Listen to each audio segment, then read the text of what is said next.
and broadcasting, but we also have lost a lot of the potential and vision that artists created for the participatory environment of the web, for example. And I think this will only continue in the future. Thank you very much.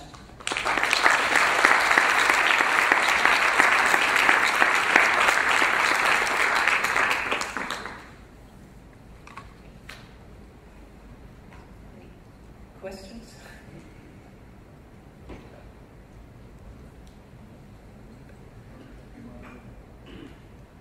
Thank you very much for the talk. I'm wondering why you didn't mention the concept of Internet of Things, and if it's opposite to the concept of Internet 2.0. The Internet of Things. I'm not sure what exactly you're looking for, to be honest. I mean, I left out a lot of projects here. I also did not talk about the physical environment at all, but focused on net art more. And I certainly left out hundreds of projects and lots of things to look at here. But I'm really interested in what points exactly you wanted to see. Yeah, it was also you talk about how internet is related to physical places, like for example. Yeah. And I have here a lot about this concept of the Internet of Things, like actually this relation. It's actually, I don't know if it's replacing maybe the term 2.0, maybe some new proposal, and I was just wondering if maybe. I wouldn't necessarily see it as a new proposal. I think one thing that has changed from 1.0 to 2.0 is that we don't think of net art or networked art in the same terms that we used to. Net art used to be something that we would experience from our home computer or office computer, while now the 2.0 environment plays out on various platforms and also in the thing world, so to speak, or the physical world to a large extent. You know, now artist projects have a website, they have a Twitter feed going with them, they play out on mobile devices, or they are embedded into physical objects. So all of that is becoming much more intertwined. Purely for reasons of time, I've been looking more at the good old traditional net environment rather than ubiquitous computing or the Internet of Things or physical manifestations. And I think you could do a whole other narrative surrounding that. I think that the physical and virtual data spaces are becoming more and more intertwined and are increasingly merging, definitely. Thank you very much for a very interesting talk. My question is how would you relate this? I mean, we're basically talking about like public, civilian, internet applications. Mm-hmm. How does this overlap or connect with like corporate or military internet warfare, which is kind of developing over the same sort of platforms and tools that you've been talking about, with some kind of different objectives and essentially using the same thing? Well, the question is, where do you draw the line? I think in the past that was a little bit easier to do, where there was a clearer distinction between the corporate environment and the artistic educational environment of the web, for example. I mean, Facebook is a highly aggressive corporate environment. That's how I would see it. Then America's Army it's a game, it's a recruiting tool, it's a military service to some extent. And I see these increasingly fusing in a non-transparent way, and I think that is highly problematic because many people are still, despite the fact that it's talked about so much, not necessarily aware of that. And certainly there still is a black ops environment where a lot is going on in terms of surveillance and scraping and tracking, but it's fusing more and more with the front end in ways that are simply not very transparent. You know, Google's cooperation with the CIA and all of these aspects. I think that it becomes increasingly difficult to draw the line between them.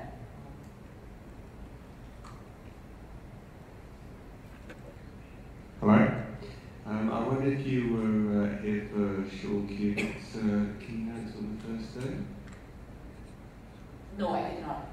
Okay. He talked about the repression of time in networked media, the emphasis shifting from temporalities in older forms of media to spatialisation.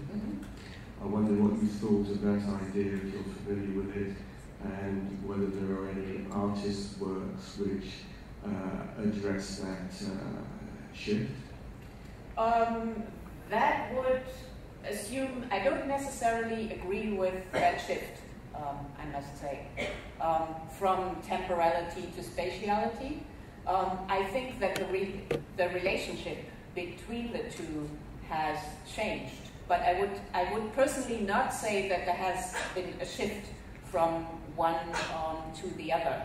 I think that in many art projects, and of course temporality and spatiality play into many of the projects we've seen right now, are addressed in very different ways.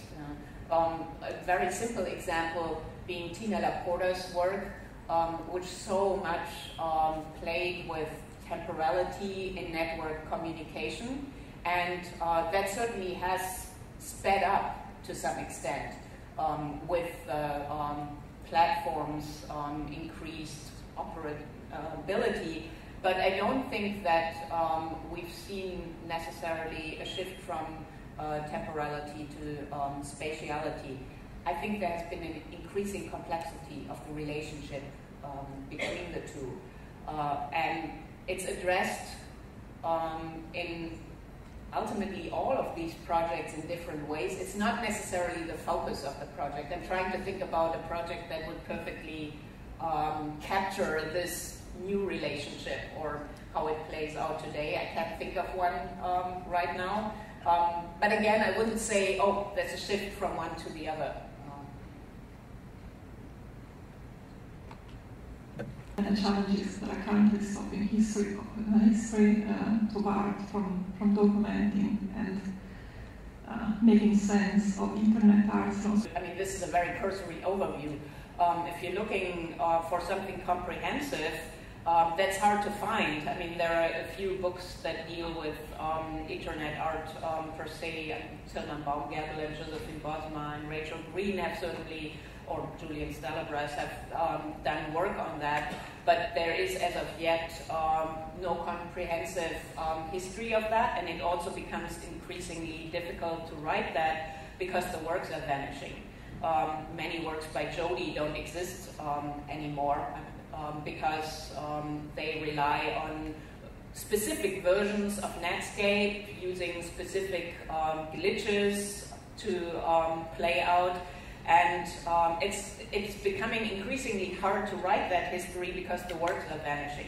They're obviously not being collected by institutions and not supported that much. So I think it's really important to document this history and transition over time. And there are a lot of constraints.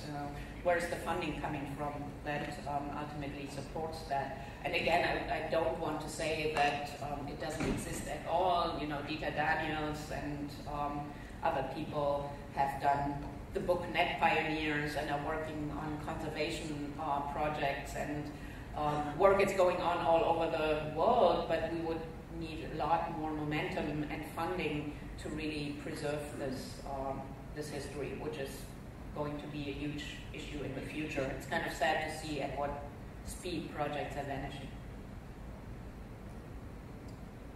I have a question here.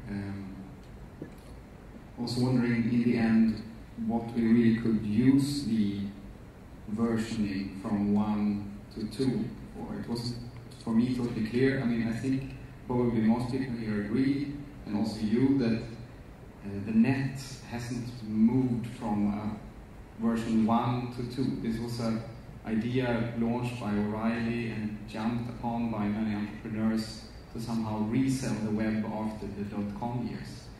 So I'm wondering, all these reductions that we have to make in order to reach the idea of 2.0, I mean, obviously, over decades, social, political, and economical conditions for cultural production change.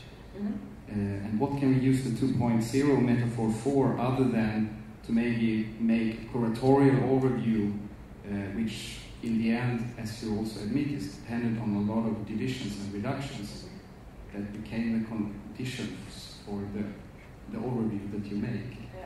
I think it's still important to have certain taxonomies in order to know what we're talking about. The term new media art itself comes to mind. It's also meaningless, as many of us would agree, because it needs to be broken down and problematized. And that's what I'm trying to do here with Web 2.0. As you say, you know, the corporate metaphor definitely doesn't hold up. But we're still looking at, I think, a significant shift from one environment to the other, which I wouldn't necessarily describe in O'Reilly's terms.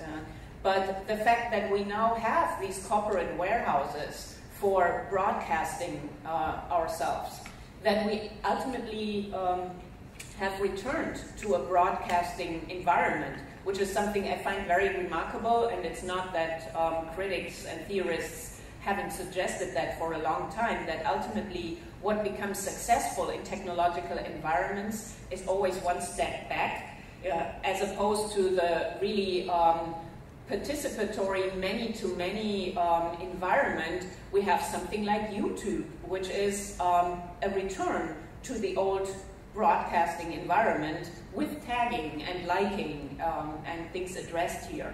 So I still, while again, I would criticize, as you say, that corporate notion.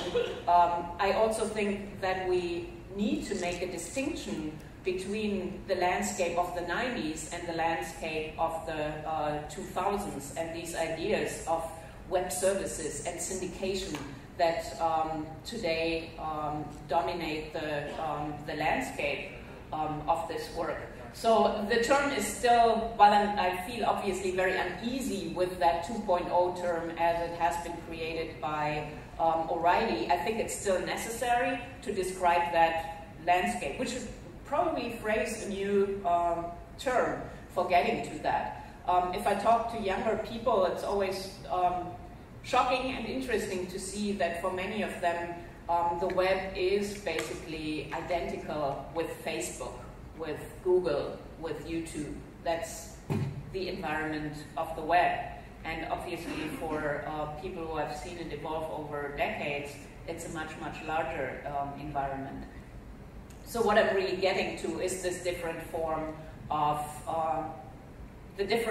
data spaces, the different form of cultural production that we're looking at today. And there's still a distinction to be made, even if the term Web 2.0 doesn't quite capture it.